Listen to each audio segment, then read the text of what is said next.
Val Neekman, an independent candidate running for office in Waterloo, pledges to use the latest technology to create a bright future for Canada. Want to know more about his vision? Tune in to this exciting podcast where two fully autonomous AI hosts dive into Val's online campaign, discussing his qualifications and whether he's the right choice to represent Canada's tech capital. Don't miss out. Listen now. All right, Waterloo, are you happy with how things are going in Ottawa? Are you maybe thinking it's time for someone who is really going to be there for your community and wants to make Canada even better? That's what we're going to be looking at today. Yeah, we're doing a deep dive into Val Neekman, and he's running for Waterloo MP. The election is coming up on April 28th, 2025. Right. We've got a whole bunch of sources today. We've got campaign materials and excerpts from his website, some YouTube videos where he talks about his platform, and we're even going to look at some analyses that compare him to the other candidates. Our mission today is to really pull out those important insights and help you understand Val Neekman's bid for office. Okay, so let's just start with the basics. Like, who is this guy? Who is Val Neekman? So first and foremost, he is local. This guy is local. He's been living in what he calls the Waterloo riding for the past 15 years. Oh. That's a long time. And, it's not just about living there. He and his wife, Kathy, they've raised their two kids here. We know they went to Empire Primary School and McGregor Middle School, and they're very involved in the community, spending time at Rim Park, early morning hockey practices and the Waterloo Recreational Center for swimming lessons and that kind of stuff. Right. So, they're really ingrained in this community. Yeah. It's one thing to live in a place. It's another thing to live it. You know? But beyond just that connection, he's also got a pretty impressive professional background. Oh, yeah. He's got over 25 years of experience in technology business and leadership roles. Wow. And his expertise really lies in enterprise applications. That's the fancy word for those big software systems that businesses use. Okay, yeah. And artificial intelligence, which is huge here in Waterloo. AI, huge, yeah. And globally as well. And he's also an entrepreneur and a certified project manager. Oh, wow. Which means he can not only come up with ideas, he can actually get things done. Right. He's delivered multi-million-dollar projects. He can build teams. So those are some really valuable skills that could translate to representing a riding in Parliament. Yeah, for sure. I mean, those are definitely transferable skills. And I think there's one other thing that's really important to understand about Val. Yeah. And that's his personal story as an immigrant. Yeah, he has a really interesting quote. He says, "I came to Canada young, and Canadians took care of me. That's why I'm driven to give back." Mm-hmm. And, he is originally from Persia, but he identifies as Canadian-made, which I think is a really powerful statement. I like that. Yeah, he's lived most of his life here, and so that gives him a really unique perspective on Canada and the opportunities that it offers. So we're starting to get this picture of Val Neekman right. He's deeply rooted in Waterloo. He's got this amazing background in tech and business, and he's really driven by this personal story. Yeah. So let's get into the why. Why is he running for office? Well, a big part of it is his frustration with how things are right now, particularly with the current MP Bardish Chagger, who's a liberal. His campaign materials really point out that over the last 10 years, she's cost taxpayers about $1 million per year. Now, that's including her salary, her office expenses. Yeah. So, it is important to recognize that elected officials do have costs associated with their job. But the real question here is, have we as a community in Waterloo seen that money come back to us in a tangible way? Yeah, right. And they're bringing up examples of photo ops. Yeah. And the WE charity scandal, which I think we all remember.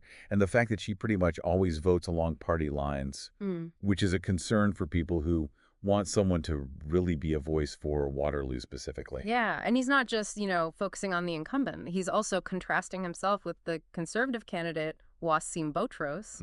And, he kind of calls Botros an outsider, someone who's been parachuted into Waterloo, doesn't have those deep local connections that he's talking about, the 15 years of living here, sending his kids to school, being part of the community. That's what he's highlighting. Right. So Waterloo has a choice to make. Exactly. Do they stay with the incumbent? Do they go with this outsider? Or do they go with a local independent? Yeah, and Val is really trying to position himself as that true local alternative for the voters. So for him, it's Waterloo first. Absolutely. Waterloo First is like the central message of his campaign. Okay. He really wants to serve the Waterloo community directly, and he thinks that he can do that better without being tied to any party. Right. He's not beholden to a party whip. He's just there for Waterloo. And he's not really shy about sharing his opinions about the traditional parties, is he? No, not at all. He says, enough with conservatives or liberals. Neither can match Val Neekman's ability. Right.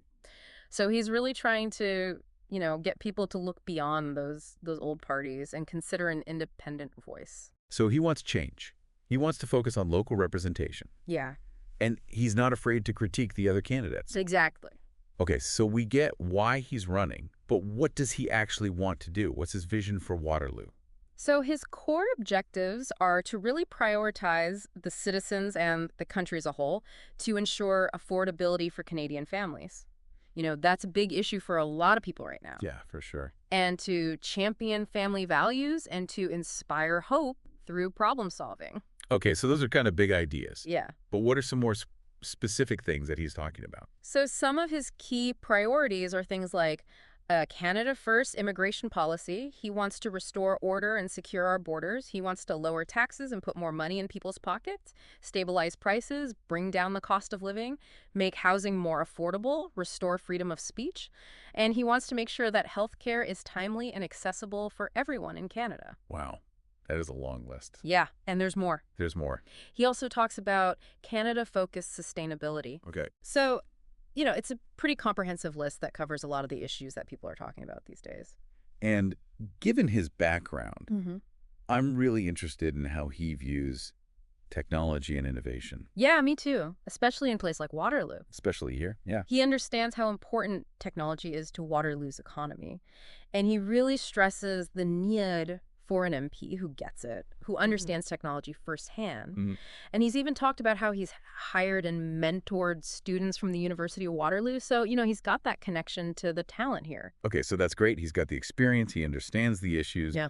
But what about his thoughts on government? Like, is he happy with how things are run? No, not really. He's very critical of government spending. He Mhm. actually points to something like $21 billion in what he calls questionable spending. Oh, wow. And he really believes that his business experience, his project management skills can help to identify and reduce that waste. He actually uses the ArriveCan app as an example. Oh, yeah. He says it costs $60 million to develop. And he claims that under his leadership and using, smarter technology, they could have built something just as effective for less than $1 million.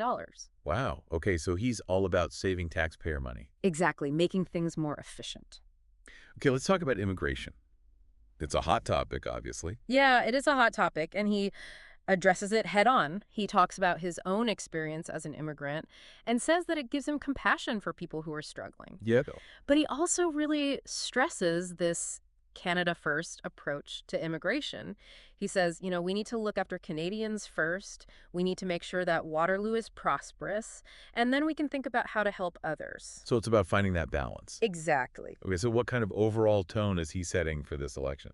Well, he really wants to bring people together. He wants to see unity in Canada, and he thinks that that can start right here in Waterloo. He's actually asking people to be colorblind in this election. What does he mean by that? He wants them to look beyond the parties and just focus on the individual candidates and what they offer. Oh, okay, interesting. Okay. And he also shares a personal principle that he says comes from his Persian heritage, which is the idea that positive thoughts and kind words will lead to good deeds. Okay. And he says he respects all beliefs that uplift humanity. So unity, positivity. Yeah. All right, so let's get down to brass tacks. Yeah. How does Val Neekman really compare to the other candidates? Like, where do they differ? Well, the biggest difference is local connection. Yeah. I mean, Val has lived here for 15 years. Right. He's raised his family here. His kids go to school here. He's involved in the community. Wasim Batras, on the other hand, he lives in Mississauga. He's got a Toronto area code, so he's not really from here. Right. So Val is really pushing that local angle. Okay, and what about party influence? That's another big difference. Val's running as an independent, so he can vote however he wants in Parliament. Mm-hmm. He's not tied to any party. Mm-hmm. Bardish Shagger is a liberal, obviously. Right. And Wasim Botros was chosen by the Conservative Party leadership, so they're both going to be influenced by their parties. So Val's saying he's the only one who can truly represent Waterloo's interests. Yeah, because he's not beholden to anyone. All right, let's talk about experience. Okay, so Val has over 25 years of experience in tech, particularly in enterprise applications and AI, which are really important to Waterloo's economy. Yeah, those are huge here. Now, Bardish Chagger, her background is mostly in politics.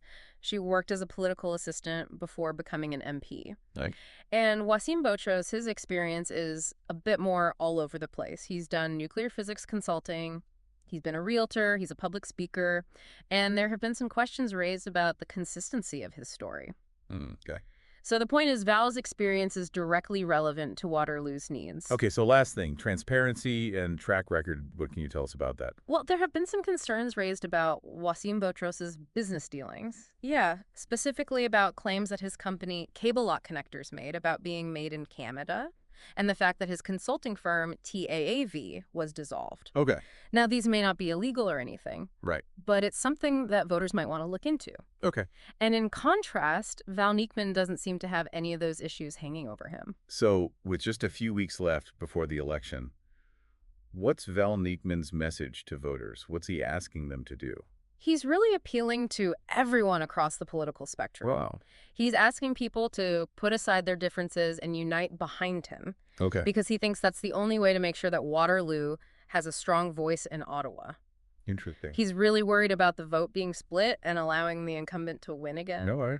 And it's interesting, he used to be involved with the Conservatives here in Waterloo. Really? Yeah, he was actually recognized by the Waterloo Conservative Association, and he was even president of the association at one point. Wow, okay. But then the party decided to bring in someone from outside the riding, and that's when he decided to run as an independent. So he's really committed to local representation. Oh, yeah, absolutely. Okay, so for our listeners in Waterloo who are interested in learning more about Val Neekman and his campaign, where should they go? His website, valforwaterloo.ca, has all the information you need. Okay, perfect. And it's actually really interesting. They have a whole section there that breaks down the incumbent MP's conversation so you can see exactly where the money's going. Oh, wow. So if you're curious about that, that's the place to go. So bottom line, why should someone in Waterloo vote for Val Neekman? He's saying he's the winning ticket to Ottawa, he's local, he's got the experience, and he's only focused on serving Waterloo. He's not worried about playing party politics. So he's a true independent. Absolutely. Okay, so to wrap things up, what's the biggest takeaway from our deep dive into Val Neekman? I would say that Val Neekman is presenting himself as a candidate with deep local roots. He's got a ton of experience in the technology and business sectors, and he's totally committed to representing Waterloo's interests without being tied to any party. Okay. He really understands the issues that are important to this region, and he wants to be a strong voice for Waterloo in Ottawa. And for you, the listener in Waterloo, as you're making your decision in this election, here's something to think about. What if electing an independent candidate like Val Neekman, someone who's so connected to your community and understands its strengths, what if that's the kind of change that we need to see both here in Waterloo and in Canada as a whole?